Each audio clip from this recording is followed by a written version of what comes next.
You're listening to Popcorn and Politics. What's the real deal? Hosted by Audrey Bell Kearney and Derek J. Wilson.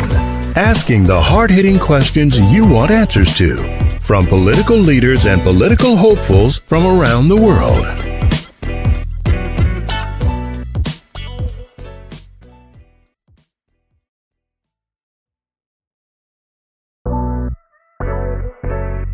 I thought we're coming.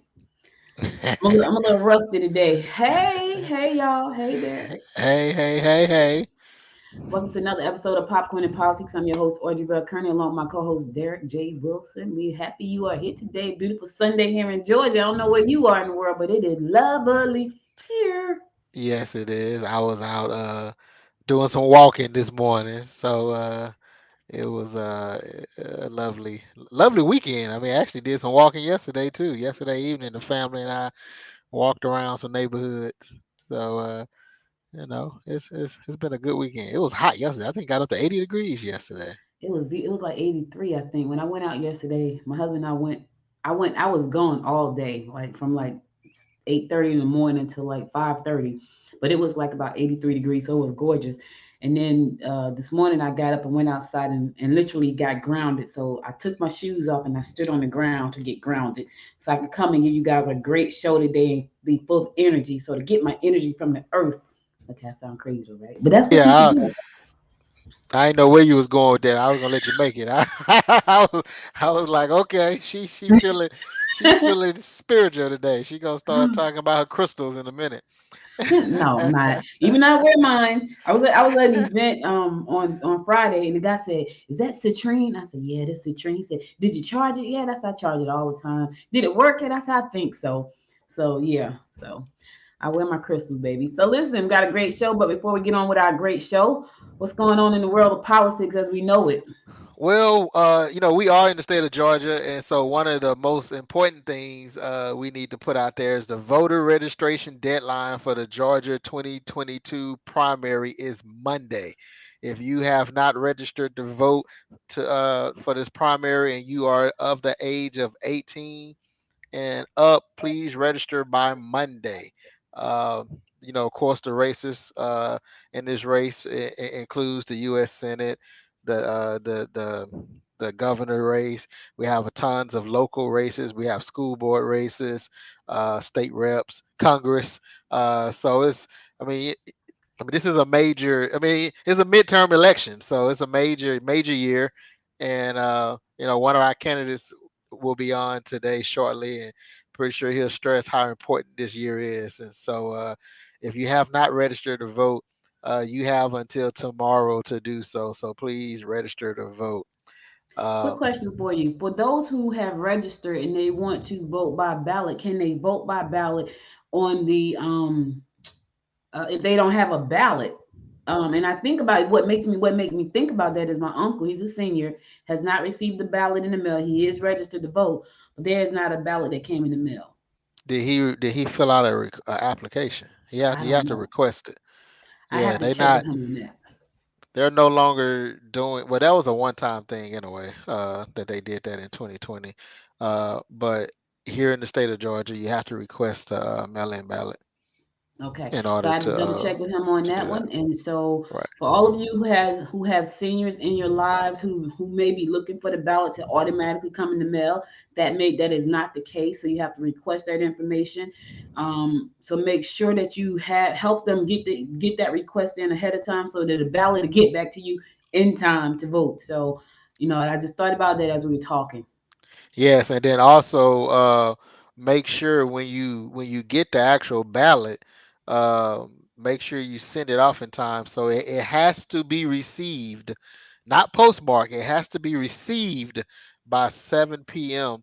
Uh, May 24th, election day.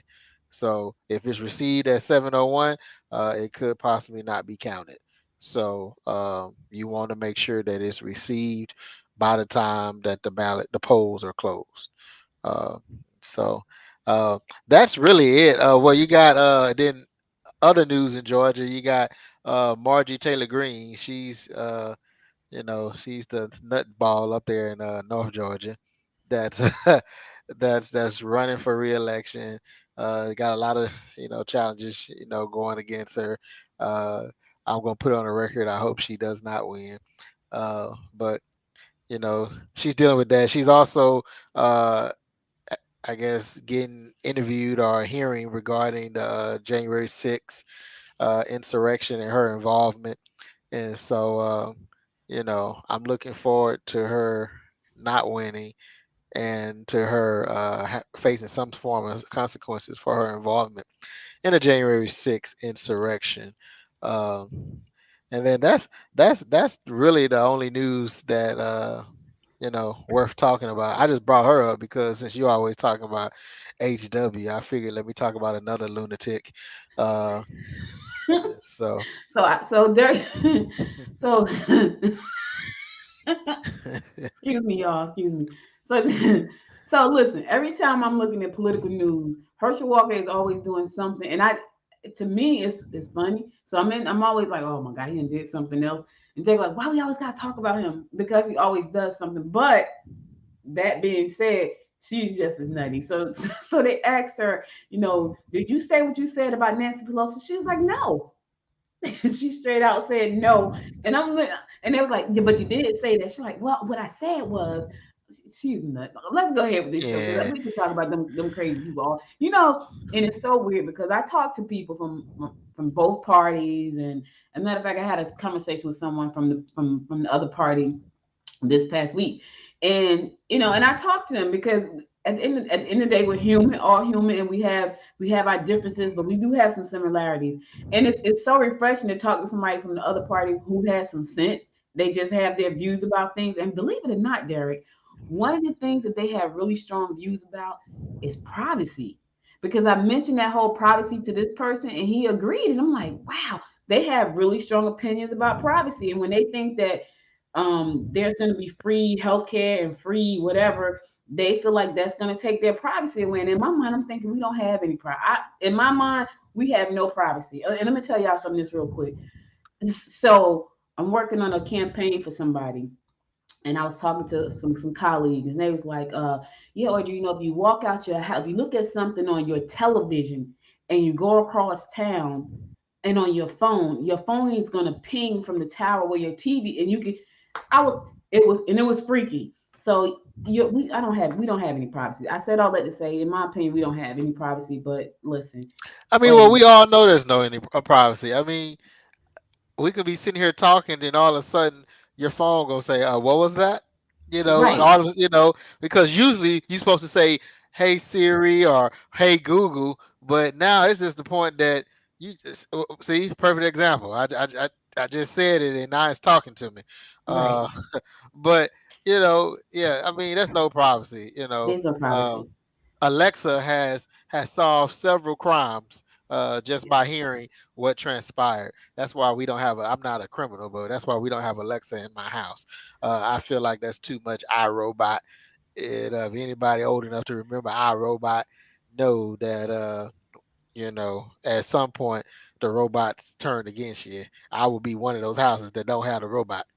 You're gonna have a robot, Derek. They're gonna make you have a robot. So you can fight Alexa right now, but you're gonna have a robot. Watch and see. What mark my Yeah. word. Listen, let's stop talking. We gotta guess. So our guest today, he's young, he's vibrant, he's progressive, he's ready to get some, I want to say some other stuff. He want to get some stuff done here. But this is a family show. So I'm gonna say Get some stuff. ish. You can say He's ish. gonna get some stuff done. So without further ado, we would like to welcome JT Wu to our show. Welcome, welcome, welcome. Woo, Hey guys, how baby. are y'all? Can Oh, you hear me?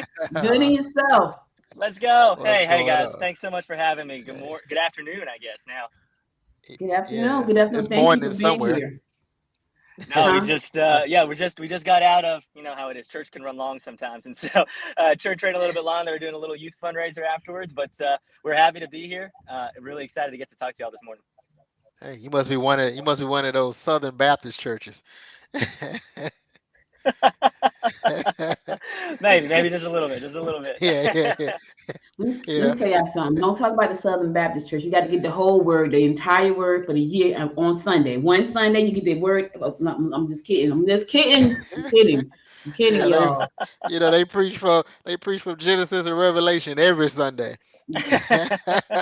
Listen All here, good things. All good we're gonna All get some good things. backlash for that. There, we talking about the church. Don't be talking about the church. We're gonna get We're some not. We're backlash. not. You know, we love our church. We love it so much that we we sit there for 3 hours. So anyway, going JT Wu, that he's a candidate that's running for, help me out. Yep, I'm running for the Georgia State House, so it's in the newly drawn District 97. So as I know you and your viewers are Yeah. probably well aware of, they have redrawn the maps this cycle and renumbered all the districts. So Yeah. friendly plug to make sure you're going to the register to vote page on the Secretary of State's website, just to make sure that you know what your latest precincts and ballots are and district numbers are. But this is a district that includes Berkeley Lake, Peachtree Corners, Duluth, and Norcross. And so selfishly, it's a little bit fun too, because I grew up in Duluth. I now live in Norcross, so it's kind of fun to be running for the hometown district, as it were. But it's a vibrant district, some lovely cities, incredibly diverse, and really just, we're excited to be on the front lines running as the next generation candidate here to continue to make sure that we keep making positive change in Gwinnett. Berkeley Lake is always so quiet. Like, you never hear anything about Berkeley Lakes. Like, you almost forget that they're there because it's so quiet. And there, it's a lovely community. That lake is something else. It is gorgeous. But yeah, I mean, it's, I think for all of our cities, there's just so much diversity, and there's so much that is different about each of them. But, they're coming together to make one big, really lovely quilt, I think, here in Gwinnett. And that's what we're excited about. Yeah. Well, that's exciting. So how many new districts were there drawn? Because I think we interviewed Ryan Cox, who is running in 111. That's right. right. No, 110 is new. Mm-hmm. So there were a couple of districts that were, drawn to be more open seats. So this one is an open seat. The incumbent is actually running for the state Senate now. So, once again, back in the people's hands, so to speak. But I think there were also a couple of districts, unfortunately, thanks to some, we'll call it gerrymandering nonsense, where, incumbents were pitted against each other. And that's never a fun thing to see. And that certainly happened up here in Gwinnett. And so, we have our share of difficulties for that too. But from our perspective, we're just excited about seeing, what this next General Assembly is going to look like, and ensuring that it continues to represent the diversity and really the values of those things that we all share in common up here in Gwinnett County. Beautiful. So I was looking at your website. I know you have some strong platforms that you're running on, but one that's really caught my attention, which always does, is growing our economy. So let's talk about that for a minute, because you said, I want to design an urban-rural partnership to support Georgia businesses and create new jobs. What is an urban-rural partnership? What does that look like? I love it. I love this question. I hardly ever get to talk about this. Yeah. So, from our perspective, right, I think Gwinnett is such a vibrant and a diverse place because it represents so many folks from so many walks of life, different industries, right, different backgrounds. And I think as, the Metro Atlanta area continues to grow and continues to urbanize, we want to make sure, especially in the General Assembly, I think that the rest of our state continues to feel some of those economic benefits too. I think we see it often here, where it feels like, there's one big industry or something that's really powering a town, particularly in our more rural communities. And as soon as that goes away, or maybe if those folks move, or those jobs go to another part of the state, that can have really devastating impacts and consequences for those areas. And so from my perspective, what we would love to be kind of designing and spearheading are partnerships that actually tap into the strengths of rural areas where maybe these industries had once upon a time left, but there's a lot of opportunity now for new industries to come in, or new factories or new manufacturing opportunities. And boy, wouldn't it be great as a state if we could design programs that would deliberately direct some of those industries here within the state of Georgia to making sure that they are incentivized to go and into our more rural areas of the state and help continue the economic revitalization and development that those places desperately need. And so from our perspective, it's just making sure that we have that economic development framework in mind at all times, and saying, working with our partners, not just on the ground, but in the business community, to say, what are the kinds of things that you would want to see? Like, what would make these things more attractive? And then doing that in a way that, really make sure that we're lifting all boats, right? We don't want to be picking winners and losers here, but we want to be making sure that high quality and future-oriented jobs are available, not just folks here in Metro Atlanta, in Gwinnett County, where I'm representing, but all across the Peach State. I would love to see, Derek and I were in a meeting in Newton County a couple of weeks ago. And one of the things that was pretty cool about where they were is that they had Meta, who already has a campus in Newton County, but they're building a second campus. And so we have a tech community here in Gwinnett County, in your area, in Peachtree Corners. Curiosity Lab over there in Atlanta Tech Village, what is that, North or whatever. So we have that. But on the east side, there is no tech. And so we want to see more of a tech hub out here on our side. Now I know that's not what you cover, but that's something we would love to see. So No, and I think I'm yeah. sorry, go ahead, please. No, I just think that would be a great, advance to Gwinnett altogether. So Amen. I think you're trying to preach to the choir here. You probably guessed that already. But from my perspective, right, especially when it comes to tech and high tech jobs, things that can be done remotely, right? I think, of course, we want to make sure that all areas of the state, and this is still something that we need to continue to develop, are equipped for high speed internet access and for Wi-Fi, right? I mean, there are still pockets of where there are lacks of connectivity here in Georgia, and it's the year of our Lord 2022, and I think that we, the people who live in our state deserve better. So making sure that one, we're fixing those issues, but two, given the kind of prevalence, I think, of remote work that is rising, especially because of the pandemic and in the tech space, gosh, it would make a tremendous amount of sense to continue to spread those opportunities out across our county and make sure that, to your point, we have pockets of tech, longevity all across our state and our county. Yeah. Yeah, and I see one of your platforms is regarding education. So for those of you who are not aware, explain to them your connection to education and why, based on that connection, why do you feel that your experience, when it comes down to talking about education and funding education, is why your experience is needed on that level, state level. Absolutely. All right. So cut me off if y'all get bored. But, for me, I'm a child of immigrants, right? So mom and dad, my dad's Malaysian Chinese, my mom's Filipino Chinese. They actually came to this country in the 1980s for a better education in pursuit of a better life. I think like so many immigrant families to the United States did. They actually met at Ole Miss. So they actually have a very great affinity for the South. They've been here for quite some time. But they chose to put down roots in Gwinnett in large part because, this is the place where they felt welcomed and they felt like they could raise a family, but also, the strength of our schools. And so starting out in Gwinnett County Public Schools as a kindergartner, I had a tremendous amount of support from not just my parents, but from our community. It wasn't easy, but folks sacrificed to help make sure that, I understand what was going on in school, that I had opportunities to ask questions and make sure I felt supported. And because of that, I was able to graduate on scholarship from Princeton in 2016 and then come on back home where I quickly realized, as I think many of us on this call might be familiar with, that not all of the kids that are in Gwinnett County now necessarily have those same sorts of educational supports, particularly as we have become a much more diverse county, a county where English might not always be spoken in the home in many households. And so, you put yourself in the mindset of a 5-year-old or a 6-year-old, they're going to kindergarten for the first time.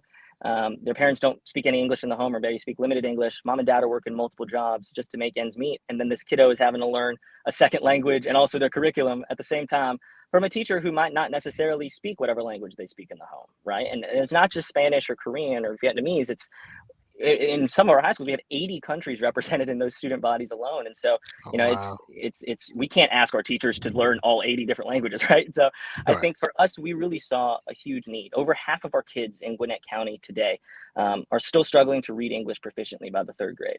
And nationally, that's even more of a trend. It's over 65% of our kids nationally. And keep in mind that some of these survey statistics were actually taken before COVID. And so you got to think that digital learning and kind of the massive disruption hasn't really helped those numbers. And so what we did was, talked around to folks. I serve on the library board as well, the first Asian American to be appointed to the Gwinnett Library Board, which, just as an aside, is kind of fun having grown up going to the Gwinnett libraries, going around that Duluth branch to see what they've become today is just remarkable. But we talked to teachers and said, we want to help, as community members, as business leaders, what can we do to come alongside y'all? And they basically said, we need more resources and we just need more multilingual assistance to meet our kids in smaller group settings where they are.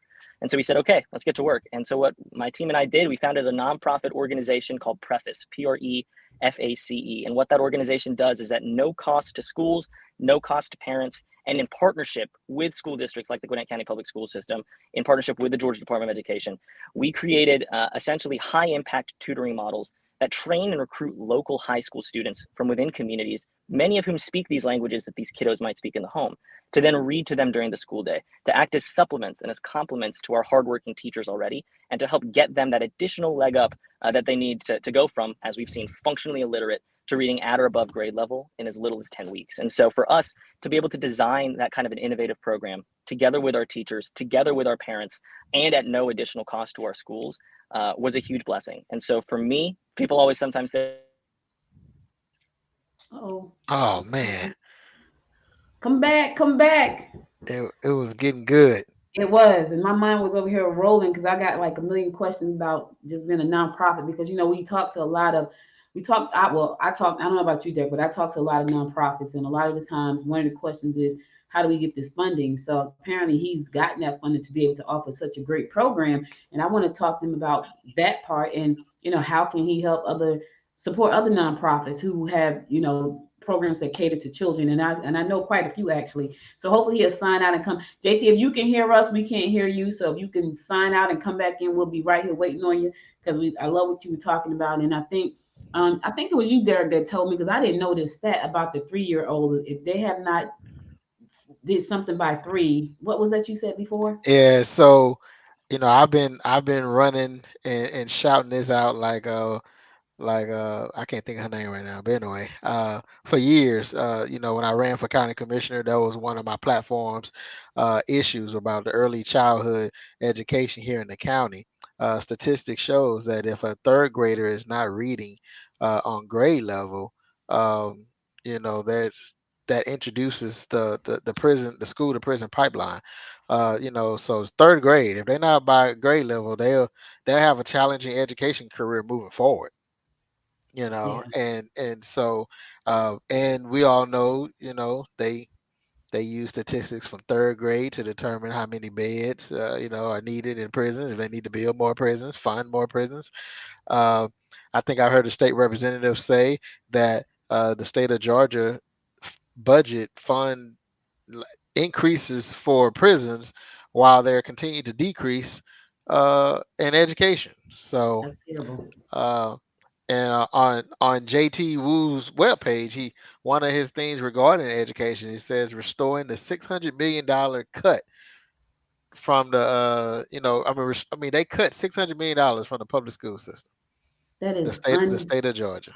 unbelievable. You know what's crazy, Derek, is that I don't think people understand that. And well, maybe here's the problem. They do understand, but the people that make these cuts, their kids don't have to worry about education because they have a private education. So Right. their children are not worried about Hey education because guys, their education is private. Okay, thank you so much for coming back. I was just I trying to am make a so point. sorry. We were yeah, we had some technical difficulties there, but That's okay. We no have it all reflection the on what time. yeah, Yeah. absolutely. But hey, good to be back. And sorry, I Well, don't that know if can go into. I know we were talking about education, but at first yeah, we was talking about tech. We do need some state and some federal funding in Gwinnett County because absolutely. we got too many dead spots when it come down to cell phone coverage What? and all this and that. Exactly. you know, Absolutely. Exactly. you just proved it. Exactly.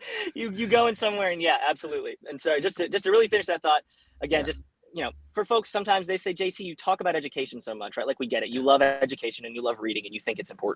And they're like, why? There's so many other things that we can be talking about too. And I agree, from healthcare to voting rights. But to me, it's all about fundamentally, what are we leaving behind for our next generation, right? And what kind of an American dream are we allowing them to experience and to have as they're growing up? And so for me, it's everything that we do from every policy standpoint goes back to how are we treating our kids and what are we setting them up for and what kind of life are we setting them up for to have in the future.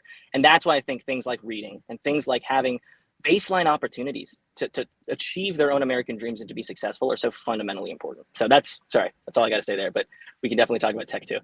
No, Oh thank yeah. you No, so no, much no. for sharing that. One of the things when you were off camera, Derek and I was talking, we talked to a lot of people in politics, community leaders, nonprofit leaders, and one of the things that I have recently in the last week, I've talked to two nonprofits that focus on children, and the question is always the same: how do we fund these programs? Because what people don't understand is, I think a lot of people don't understand is, if we're not taking care of the kids right now, who's going to take care of us? Like, we won't be young and Yeah, spry. And I'm talking about y'all because I'm not even young and spry no more. We won't be young and spry forever. And so we have to prepare our kids. And so if we have leaders who want to help these kids prepare for the future, how can they get this funding that's always seemed to be out there, but you can't find it? So I know that your organization has been fortunate enough to be able to partner with the Board of Ed and the Georgia State Board of Education. Where's the money? How can they get it? Because there are a lot of you out there. absolutely. And I think you hit on a great point, right? Like it should not just be about, hey, who do you happen to know, right, on this particular point? And again, that's always great, but there are so many organizations out there that are doing such great work. And so for us, we didn't invent mentorship, right? Like we didn't invent some of these strategies like high impact tutoring and multilingual assistance. Like this is all stuff that we gleaned and we did the research. Obviously we did the white papers, but this kind of stuff has been in circulation and organizations have been doing these things separately for years. And so what we just wanted to do was bring this stuff together, put it under one roof, and then not claim these best practices as our own, but actually help disseminate them and get them out into the communities, into the different states. We're in 11 states now that we operate in, and to try to do that at low cost as possible. But definitely for me, when I put the nonprofit hat on and we're talking to organizations, it's all about, hey, how can we create more transparent processes so that, these funds aren't being decided by, a group of folks that maybe are sitting in a back room somewhere, but there are, open, very, very easy to track, and very objective kind of scorecards basically that tell you how these funds are getting awarded. And I think that really does start with having folks in the room who are designing these policies, who are designing these mechanisms, who have been there, right? Who get it, who get how hard it can be sometimes to apply for grant funding and have everything just be thrown into an opaque box, and not really knowing what happens until 6 months after when you get an email, right? I think it requires there to be a bit of a sea change in the folks who are designing these mechanisms and these regulations. And I think that starts, again, with folks like us, folks who are involved in the community and who are in these calls on a daily or on a weekly basis, who see opportunities for improvement firsthand. What's your thoughts on charter schools? Absolutely. I mean, look, I got to say, I've had the benefit of being in a public and a private school, right? I've had both public and private education. And my parents, invested and they made the best decisions for what they thought, would help their kids.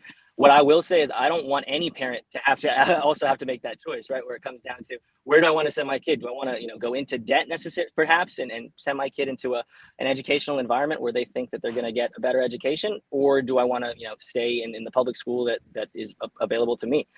For me, I think it doesn't have to be a zero-sum game, right? We should be able to invest more in our public education systems and hold schools, like charter schools, like magnet schools, who I think can do a lot of great things when they're focused on their subspecialties, when they're focused on the areas of need, and the core values and missions that they were established to do. As long as we can make sure that we're holding them accountable and they're doing the right things for our students, then great. But I don't want this to be a conversation where it's like you either like public schools or you like private schools, and you have to choose between the two of them. Because I think, to me, we need to have a genuine conversation to make sure that our public schools are fully funded. I mean, zero stop, right? For me, it's QBE, we have been underfunding our public school systems for 17 out of the last 20 years. And having 1 year where we do fully fund it doesn't make up for the other 17 years where that wasn't the case. But if we really want to have things be apples to apples, then let's fully fund our public schools. And then let's have a conversation on, hey, do we still need alternative educational options or not? But right now, I think it's a little bit of a disingenuous game for folks to say, oh, well, public schools are underperforming, so therefore we should eliminate them entirely, when, you've been cutting their funding again for over a decade and a half. Wow, Right. That's a long time. Yeah, it is. I mean, and again, this is by the government's own formula, right? This is the formula that they created, that lawmakers signed into law, and have just, again, to this point, just chosen to not respect. And that's the QBE. The Quality Basic Education formula. That's right. And I don't want to bore your listeners too much. I think there are a lot of opportunities for additional improvements to that formula. But again, eyes wide open, given the current state of the General Assembly, given the current things that sometimes folks want to focus on, I think it's going to be challenging to amend that formula in a way that maybe all of us can get behind in the immediate future. But in the medium to long term, that's something that we need to be fighting for, and that's something that we need to continue to put into the conversation, because our children deserve better. Yes. I want to shift a little bit. It's still in education, but I read an article and I talked about this. I think it was on Monday. Sure. It might have been last week, but there was a student at one of the high schools here in Gwinnett County, and he said that he feel like they should have a seat at the table when it comes to their education, because the stuff that they're teaching, they could care less about. And that was from him and his fellow students. And so What's your thoughts on that? Because when you think about the Civil War, what good does it really do? And that's my opinion. I'm with the kids on that. Like, I haven't yet to do anything with the Civil War in my whole life, and I've been here on the earth a little bit now. So I haven't done anything with that. I get why history. Well, let me jump into that. As a political science a person, and that loves history. I mean, history is history. I mean, it should be taught.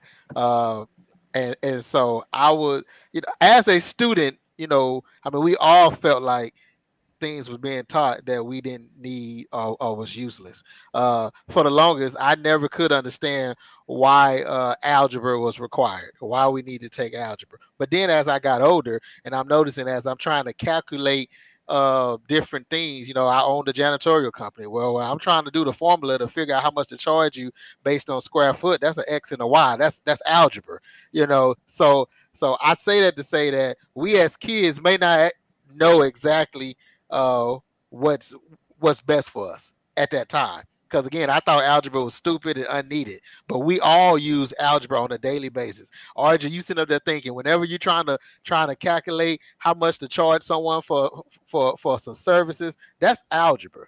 So as But see, far as Jack, history, I don't disagree with you when it comes to math and science. I do not. I'll disagree. history is I want to know required, what. because if you don't know your history, you're bound to repeat it. Yeah, happy to. And if I let me jump in, I think Yeah, go both ahead. of y'all are. I think both of y'all are very much making valid points, right? I mean, I think so. Let's talk about the history thing first, and I will just say I think it is still important to make sure that we're teaching American history, but a true and an accurate reading of American history, right? I mean, I think it's a little bit concerning to see attempts to kind of sweep some of our past under the rug and things, especially in a state like Georgia, where look, we were the state where the cornerstone speech was delivered, right? I mean, at the core that the inequality between races was the cornerstone of the fight for what caused the Civil War, right? I mean, that is an inarguable historic fact. And so I do think that it's important that we make sure that, especially when we teach our state's history, we recognize the things that were not great about it in the past, but that we also inspire our next generation to learn from those mistakes and to continue moving forward together to forge that more perfect union that we all know and believe in, I think, as Georgians and Americans.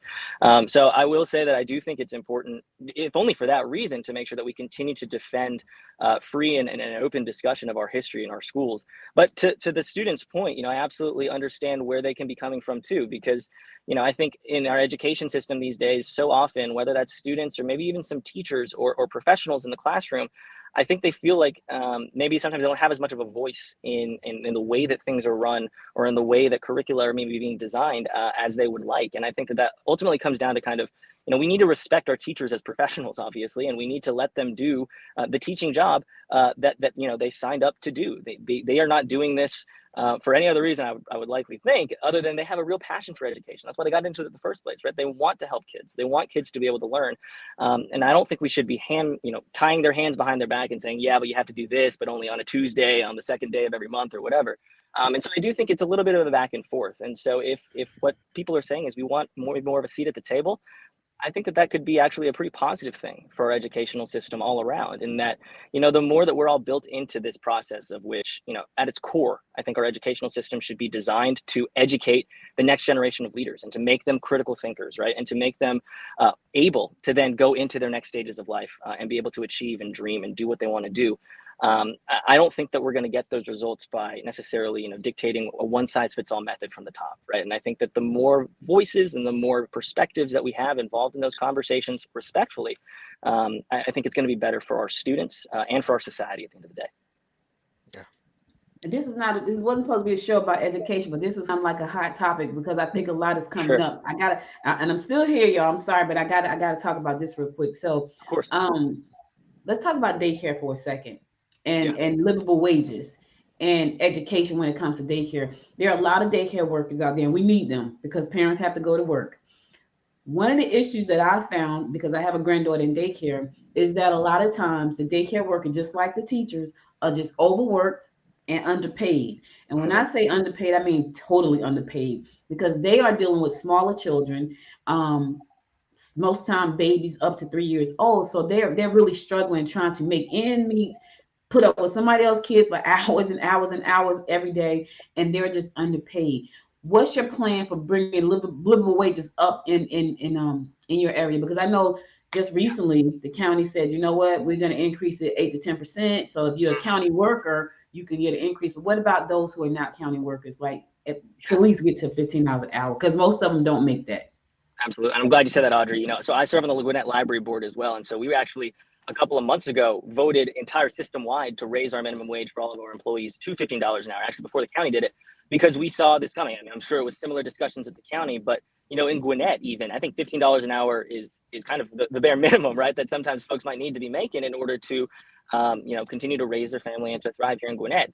And we can't just sit around waiting for the market to make that correction on our own to a large extent, especially when it comes to these, larger, maybe slower moving institutions. And so that was something that was a vote that I took unanimously with my colleagues, alongside after extensive deliberation with our executive team, because not only do we feel like it was the right thing to do, but from an economic perspective, if we're truly about investing in our employees and retaining good talent here in Gwinnett, there is an economic cost to losing workers and then having to rehire and retrain people, right? And so from our perspective, it really made sense. It was the right thing to do at the right time, and we checked all the boxes on that one. As far as it goes to daycare costs and the rising costs of childcare, I mean, shoot, you mentioned it yourself. Childcare can cost more than a 4-year college for in-state tuition here for babies, babies up to 3 years old, right? I mean, these are the things that we see in the nonprofit world, especially every single day. And so I definitely think that it's something that we need to be investing in more, right? As not only a county and as a state, but increasing these accesses to opportunities for early childcare providers, making sure that, to your point, we're paying them as professionals, we're respecting the amazing work that they do for our families and for our communities and for our children every single day, and giving them that pathway to, being able to not have to have 4 other jobs in addition to doing childcare stuff. So that our economy can continue to thrive. And so I think, again, that just requires people who have been familiar with these situations, who understand these incredible hardships that folks are going through right now, to be in these positions and to be in the room when we're talking about these policies and about, hey, okay, we want to expand, childcare access. Well, what are the ways that we can do that? How can we surgically tailor those levers to make sure that not only are we expanding supply in the market for these providers, but that they're getting paid what they need to be paid along the way? Man, I think if you do that, you're going to change the lives of so many childcare workers around the world, because absolutely, I couldn't. That's a job that I couldn't do. Woo, that's why I had one child. Go ahead, Derek. I know you was about to say something. We can't hear you. Yeah. Your microphone's not on. Some kind of way you done cut yourself off. Are you unplugged? Oh, oops. Oops. So I forgot. Okay. I mean, so you're running for, state rep, which deals with, the state as a whole. I don't know if people is aware of this, but the state of Georgia minimum wage is $5.15 an hour. The state of Georgia's minimum wage is $5.15 an hour. And, for those of people who want to say, well, that's not true, all you got to do is go to the Department of Labor. Georgia is dol.georgia.gov/minimum-wage. And it will tell you that the federal minimum wage is $7.25 per hour. But the state of Georgia's minimum wage is $5.15 an hour. That's ridiculous. $7.25 is ridiculous, but the $5.15 is even worse. My question is, as a state rep, will you be one of the ones pushing to get the state minimum wage risen to at least at least $7.25, but at least $5, Yes, at least $15 an hour? Yeah, there's no hesitation there, right? Yeah, I mean, I absolutely think that it's time for a modernization of that particular, part of our state law, right? Especially because it's not even in effect. I mean, the federal minimum wage is $7.25. So, I mean, we have that opportunity to, at the very least, come up to the federal standard. But yeah, to your point, I think it is something that needs to be done, with a degree of just economic care and certainty, right? So we need to, I think, be acclimating markets, be acclimating businesses into this. This is not something that's going to take place, necessarily overnight with the flip of a switch. Right. But we have an opportunity right now, especially because of the surplus in revenues that we've had as a state over this last year, but also the increased amount of federal surplus money, right, that's coming down now as a result of some of this pandemic aid that is filling our state's coffers. We are in a very strong financial position as a state, and I think as a state legislature and as a state legislator, if I have the honor, one of the things that we have to do is we have to view our role as kind of being emblematic of what are the state's priorities, right, when it comes to this budget, because that is one of, I would say, the most important part of being in the state legislature is, creating the budget and then sending it to the governor for approval. And I think that we have a real opportunity there to take a stand on the issues that we care about, not just, investing in our citizens and our neighbors in the state of Georgia for living and wages so that people can actually raise a family and thrive here, but to do that in a way that comes alongside our businesses. Here's their concern, certainly, isn't trying to make them bear the brunt of all of this. But again, we have a surplus as a state. We can, I am sure, with the smart people that we have working at the State House, working together, create a system in which maybe it's a gradual increase, maybe it's an increase over time, whatever that looks like, pegged to, inflation, annual cost of living increases, et cetera. But we can do something to make sure that our folks aren't having to work 4 jobs just to make ends meet at the end of the day, and still living kind of on a cycle of rent to rent, kind of paycheck. Paycheck to paycheck. Exactly. Yeah. By any chance, do you know how much that surplus is? You know what? Off the top of my head, I don't have that number for you, but I do know that we've got billions of dollars, right, in federal funding. Yeah, that's billions that have of come down, dollars. that are just sitting around, right? And that's not even talking about some of the stuff. Again, I know you don't want this to be an education-focused podcast, but the Georgia Lottery, right, is mandated to give out a certain percentage of the money that it takes in to fund things like Hope and to fund education expenses. And that is great. And they certainly do that. But I think that we could be, they have enough funds in there, over $700 million in surplus funds just sitting there for a rainy day, right? And I don't know, if I'm a lottery player, maybe my mind is, maybe I'm thinking, boy, I'd be really, really excited to play the lottery for 800 million versus 700 million. Maybe that incremental $100 million is really going to get me out to buy a ticket. But I would say that, we could use some of that money to invest in an educational trust fund for our kids, right? Use it to do the purpose for which it was created, not just sitting there gathering dust for a rainy day. And so I think these are the kinds of solutions and the kinds of things that we can look at when we have, additional fresh perspectives down at the legislature, working together, trying to say, all right, we really do care about expanding educational access for our kids. We really do care about making sure that every family in Georgia has the opportunity to raise their kids and thrive in a safe and healthy environment. We want to make sure that folks have access to high quality and affordable healthcare options, and that doctors are getting reimbursed for the treatment that they're providing patients at the same time. We can do these things, and I bet you we can do it without, breaking the budget or without, making life unbearable for folks, like as folks on the other side of the aisle sometimes say. There are creative ways to do this. We just got to put our heads together and get it done. Yes. There is we have a housing crisis. I know you know that. And Absolutely. In Gwinnett County, the price of houses is off the charts. Berkeley Lakes is pretty darn nice, so is Duluth and Norcross. But there's still a housing problem, and when it comes to affordability, what's your thoughts on that? Absolutely. I mean, I think you said it just now, right? It's up. You got me? Yes. Perfect. Yeah, you said it. There's a huge crisis, and I do think that a large part of it is it's a supply-driven crisis, right? I mean, you look at Zillow, you can't find a house to buy on the market, like a single-family home, for less than $200,000 now, right? At least last time I checked.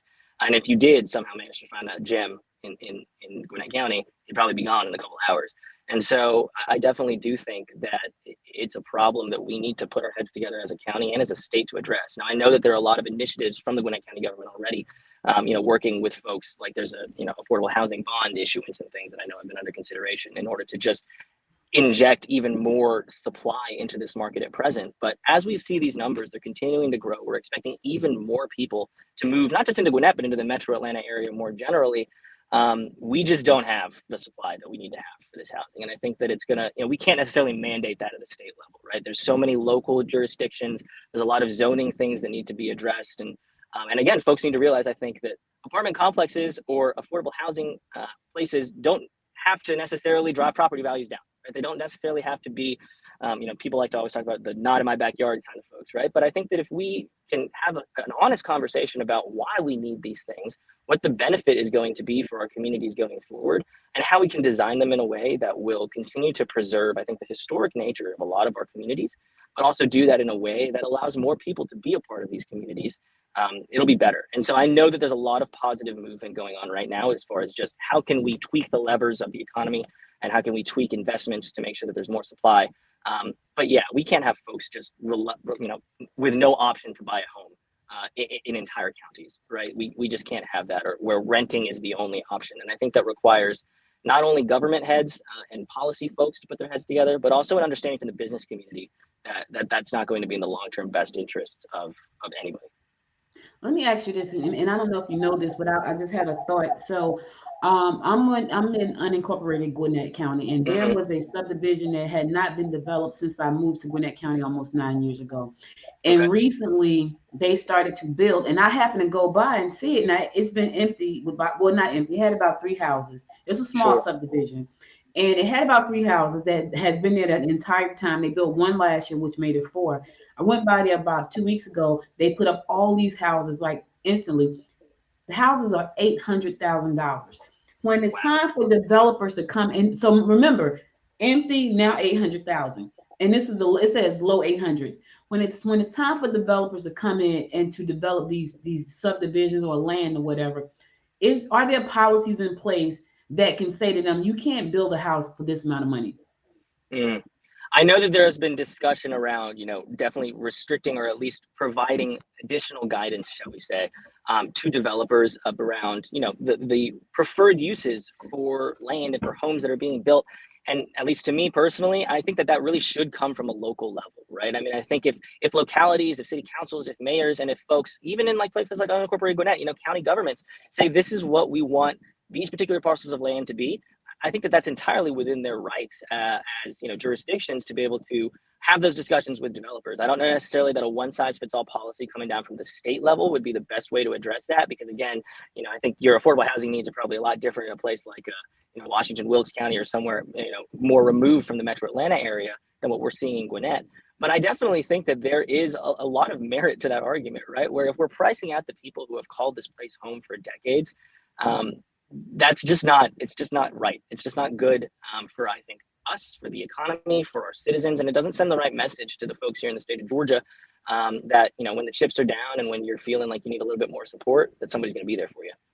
Yeah, I think it's really hard for our leaders to say, well, you know what, we can't allow this to happen when we have people who actually can buy those houses. You know what I'm saying? So I think for that part, because I've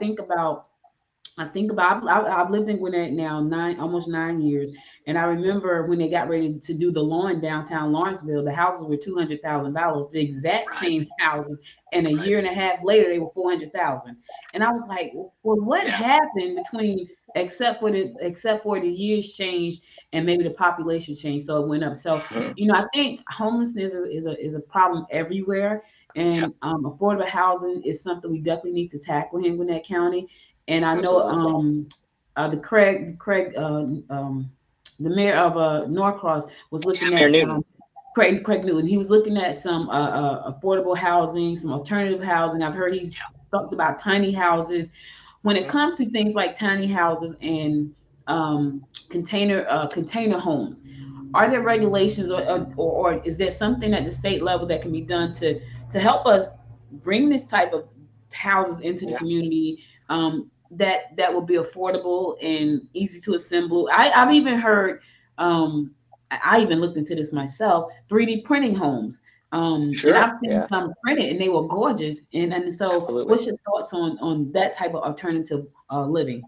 Yeah, I mean, I would love to have a conversation with Mayor Newton on kind of the tiny houses, the container homes. I'm not personally as familiar with that yet, but I know that from Norcross, the city of Norcross and also the community organizations in Norcross, they've been doing a lot of great work to kind of figure out, one, how can we increase the supply to what you're talking about? What are some of these innovative methods that we can use maybe that will, of course, still comply with standards and, code and things like that. We don't want to be building bad houses just for the sake of driving the pricing down. But that will actually provide families an opportunity to maintain that sense of stability. One of the things that I've talked to with folks, not just in Norcross, but across, our Metro Atlanta area, and that we're involved in right now with my church in particular, is trying to figure out a way, is there a way that we can help families go from rental situations into actually having a stake, an equity stake in the homes that they're living in currently, right? And I think the more that we can draw attention to, if there are federal funds available, if there are state funds available, if we want to create a fund for that to encourage increased first-time home ownership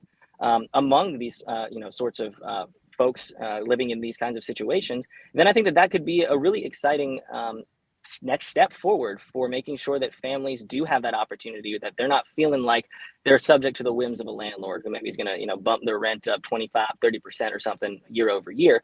But hey, we can help you get, these down payment options together. We've done this in Norcross where we've had families, who were in rental kind of situations. We've assisted them in making sure that they were able to get a down payment and convert that rent into actually paying off a mortgage, right? And then they've got equity. Then they've got, opportunities to start building up wealth in these places that they've called home. And I think that's it's a targeted solution maybe, and maybe one that is right now on a smaller scale. But if we can figure out a way to get that more widely available to folks across Gwinnett County, particularly in places like you're talking about, where you've seen home prices skyrocket 200% in a year, then I think that we're going to be on the path to success. So again, it's not a one silver bullet kind of answer, I don't think. I think we have to do more investing in the housing supply and doing what the county government is doing right now and making sure that we have more of these places being built and developed. But even for the existing places, I think that we as a state can really figure out a way to come alongside folks and in the nonprofit and community sectors to figure out a way to help them get additional ownership interests in these places that they already have, kind of available to them. I love that. I love that idea, but I'm gonna kind of play devil's advocate here I love because there are hedge funds out there who have bought up a lot of the inventory, and I can think of 3 off the top of my head, and they're just not interested in doing anything except for collecting rents. So I don't know, how do you manage to? I don't know, what do you do with those? Because if there's somebody living in a house paying $2,200 for rent, and the hedge funds company is saying, yeah, we don't want to be a part of that. I don't know what to do with that, but I love the program. I would love to know more about that program. Absolutely. So I can share that with my listeners and on the Good Morning Gwinnett show. So if you could shoot me an email later and tell me what that is, I would love to talk about that more. Amen. And absolutely would love to do that. And just really quickly on your point, I totally hear what you're saying, right? And I think that, again, that just has to be a conversation with folks who have been in these situations, who understand it. Like I'm familiar with that model as well, right? And again, I can understand it from their perspective. It's just throwing off cash flow for them, right? I mean, that's got to be super nice to have just kind of in your back pocket. But these are people's lives that are being affected. So to a certain extent, yeah, maybe if there's only a certain portion of that, subdivision or whatever that is rent only, maybe that's the answer. But then you have to have some sort of, understanding with the local government or, with the regulatory authorities that there needs to continue to be options for folks who live in these communities to stay living in these communities, to be a part of these communities in the long term. So, what does that look like right now? Sitting here, can't exactly tell you, but we will be having those conversations because that is something that needs to be addressed. That's a biggie. That's a biggie, JT.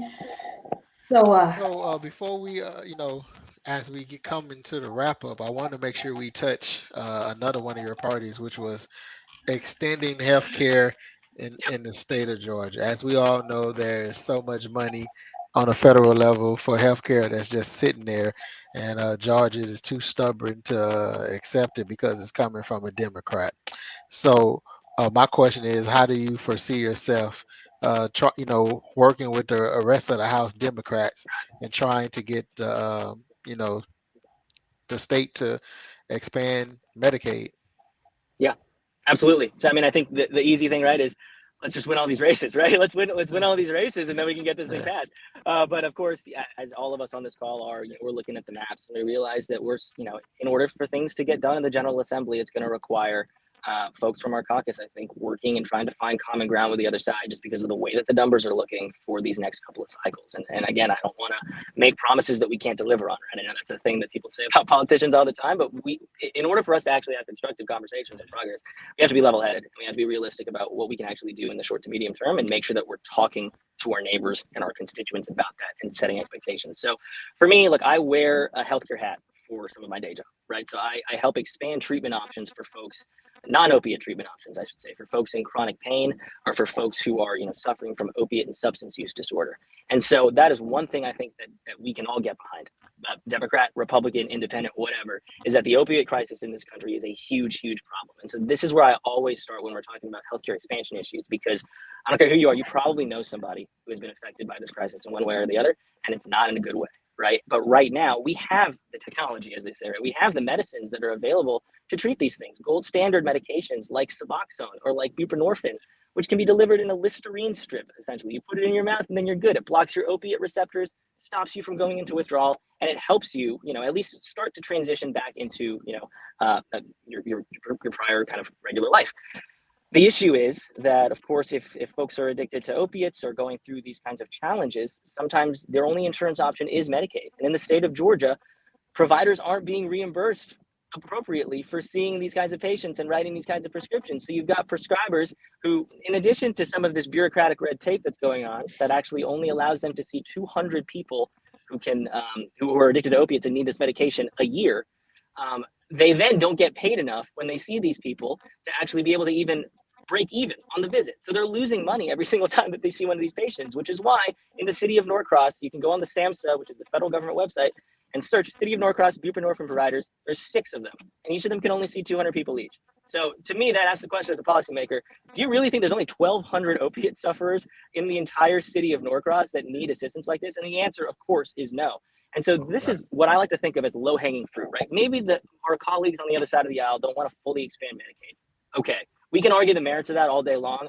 I think it makes sense to expand Medicaid because you're saving money actually for helping more people, and you're getting 600,000 people in Georgia who don't have access to high quality and affordable health insurance, the care that they need. But fine, if that's the hill that you guys really don't want to cross, okay.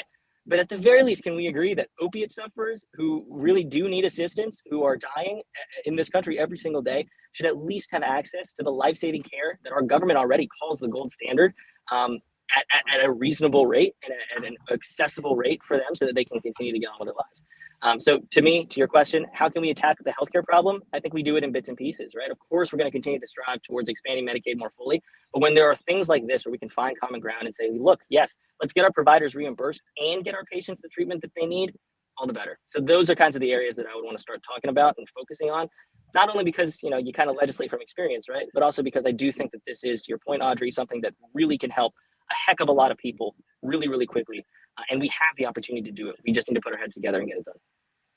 Wow. Pretty cool. Yeah. Well, listen, we're at the top of the hour, and we want you to tell people how they can reach out to you and support your campaign and all of the great work that you have done so far and plan on continuing to do.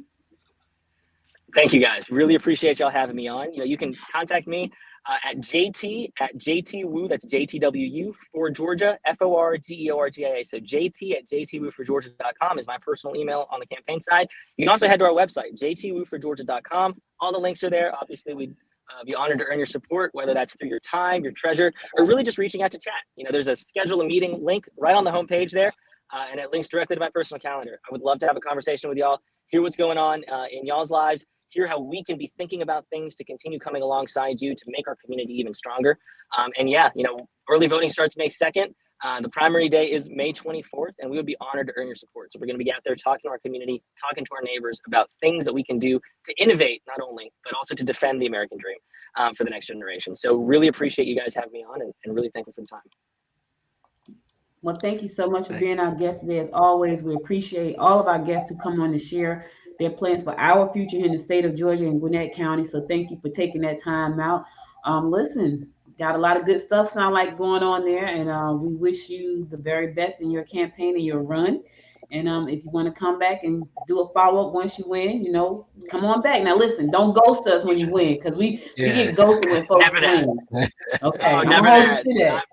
I've interviewed people and they won. I can't even get them on the phone. I can't even get an email or a text. I got their personal number, so I'm just gonna tell you, don't ghost me now when you win. I'm like, hey, come on back. Yeah. No, y'all keep us honest, and absolutely, it's been a pleasure, and looking forward to coming back soon. Appreciate it. All right, thanks so much. So listen, guys, that's all we got for today. We'll be back again at next Sunday, same bat place, same bat time. Derek and myself will be here. Be sure to tune in for another episode of Popcorn and Politics. Y'all have a wonderful Sunday. If y'all in the state of Georgia, it is beautiful. If not, we're sorry. Until next time, my friends, until next time, make it a great day. Bye, y'all.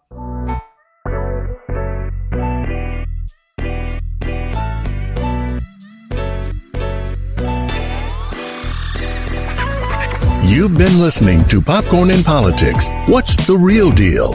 Hosted by Audrey Bell Kearney and Derek J. Wilson. Be sure to subscribe to the show and share it with your family and friends. To support the show, visit us on the web at www.popcornandpolitics.com. Connect with us on Facebook at Progressive Popcorn and on Instagram at Popcorn Politics Podcast.